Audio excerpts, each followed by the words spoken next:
Detroit Den 313. What's up? It's your boy Will back with another episode of Detroit Den 313 where we talk about all things Detroit Lions. Now, let me get straight into it. I'm not even going to mess around today. I'm pissed off. This Jameson Williams thing has got me flying off the handle, man. I'm over the edge. I'm losing my mind. I just don't understand where we're going as YouTubers, as sportscasters, as a city, as just people and humans. I just don't understand what we're doing here. I put it in a tweet, and I said this if you didn't see it, if you don't follow me on Twitter. I said, if I'm Jameson Williams, there is no way, there's not an amount of money in the world that I'm going to take from the Detroit Lions to come back to the city where I can't even live my life. Just period. There's no amount of money where I'm gonna just continue to be in a place to where there's scrutiny off of how I walk, how I talk, how I breathe air. I can't even get drafted. It started when he was drafted. I'm my face expression getting drafted isn't right. It started from go with JMO. I don't understand it. And if I'm him, the moment that I can get out of town, gone. Gone. I also put it in a tweet. I could easily see him going somewhere like the Baltimore Ravens, well, a place to where somebody can understand a similar struggle to what J-Mo has had. Lamar Jackson has had a similar struggle. I think part of it boils down to J-Mo is different than a lot of the people that are cheering for the Detroit Lions right now.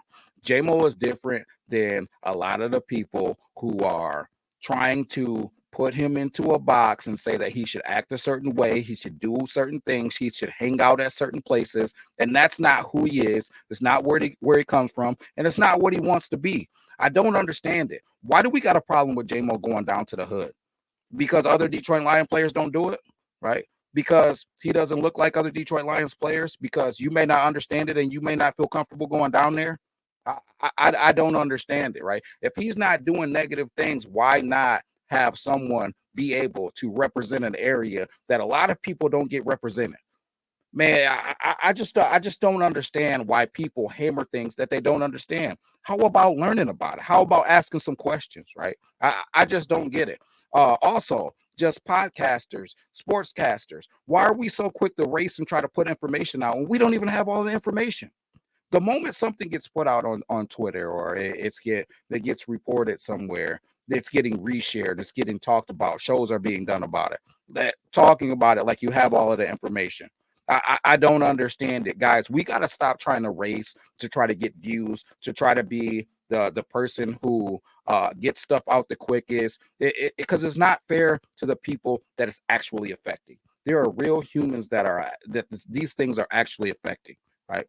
There's been multiple times where families of players, wives of players have commented on shows that we've had just here at Detroit in 313. There's been times where I've seen players going back and forth with guys on Twitter or in comments of shows that other people have done. So the bottom line is this, man. These things that we do and we say and that we put out in the world ultimately affect people in a negative or a positive way, and we need to be responsible and conscientious of that. That's the bottom line. If you know me, yeah, there's multiple of you that have reached out to me on Twitter and give me information. And I'm not talking about you in a negative way. I thank you for that. But I don't just immediately retweet that information or take that information and do a show about it. No, I take that information. I show some gratitude. I shoot you a shout out. Hey, man, appreciate that. Thank you. And then I go do some digging. Then I go see what it's really about. Then I go see, hey, man, is this something that needs to be talked about? Is this a big deal? Is it not a big deal? What is there more to it? Whatever. But I don't just retweet it and put it out into the air. I don't understand this, guys, and we need to start understanding exactly what we're doing. Because at the end of the day, I think that it's ultimately going to lead us to losing a great player, number one.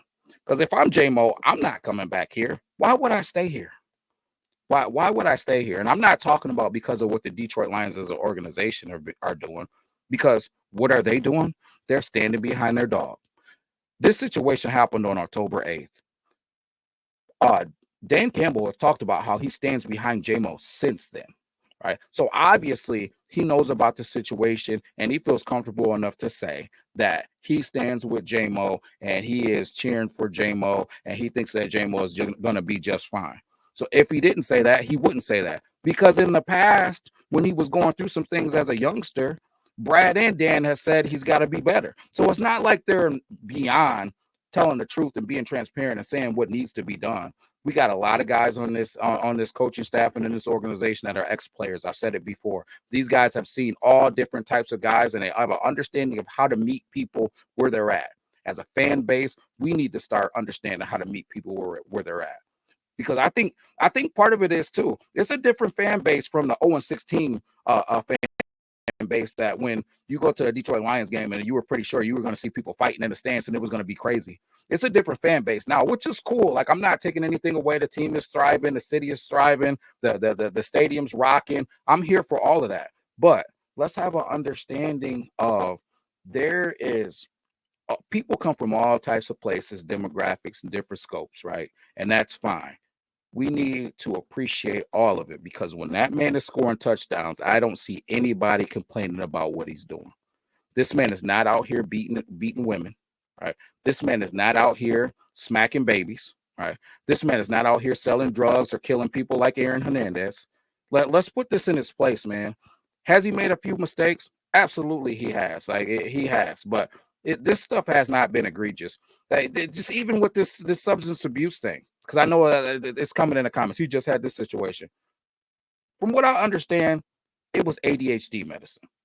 So, I mean, what are we really talking about? If you look at that substance abuse list, that banned substance list, there's a lot of things on there. But let's not make it like this dude was taking anabolic steroids and trying to do something to enhance his game, and that's the reason why he's so fast. Like, I've seen so much people, no wonder he's so fast. He was on steroids, or he's a thug, or he's a knucklehead, or we should trade him, and all of this stuff, man. It's crazy to me. And as a real human, he's getting on and he's seeing these things, or his family members are seeing these things, and it's being brought to him and it's being talked about. And ultimately, I guarantee you those things are negatively impacting him. Guys, as Detroit Lions fans, just like when we go to that stadium and we scream our head off, and we do everything that we can to support our Detroit Lions, we need to do the same thing when these guys are off the field. Now, if one of these guys does something that is blatantly just egregious, do we need to get on and talk about it? I think that's fair for us to do. But I think that we need to be focused on getting all of the information, or being conscientious that we don't have all of the information and saying that, hey, guys, I just seen this is breaking. I really hope it isn't X, Y, and Z, but this is what I've heard so far. Don't just get on and start calling people names and start talking crap about people, ultimately only to, one, have to apologize, or two, just move on and start talking about something else and pretend like it doesn't happen, because I see a whole lot of that. I don't see too many people getting on and apologizing, because I know a lot of people were saying J-Mo don't have no hands, we shouldn't have wasted the draft pick on him, yada, yada, yada, yada, yada. And I see a lot of these same people either with J-Mo jerseys or talking about how they got him on their fantasy team, or how he's a beast and how he's doing X, Y, and Z. Let's keep it a buck. Bottom line is this: think before you spew diarrhea of the mouth, because ultimately we're going to lose a dynamic player. And bottom line is, we're negatively impacting a human who is just trying to do the best that he can to be the best football player that he can.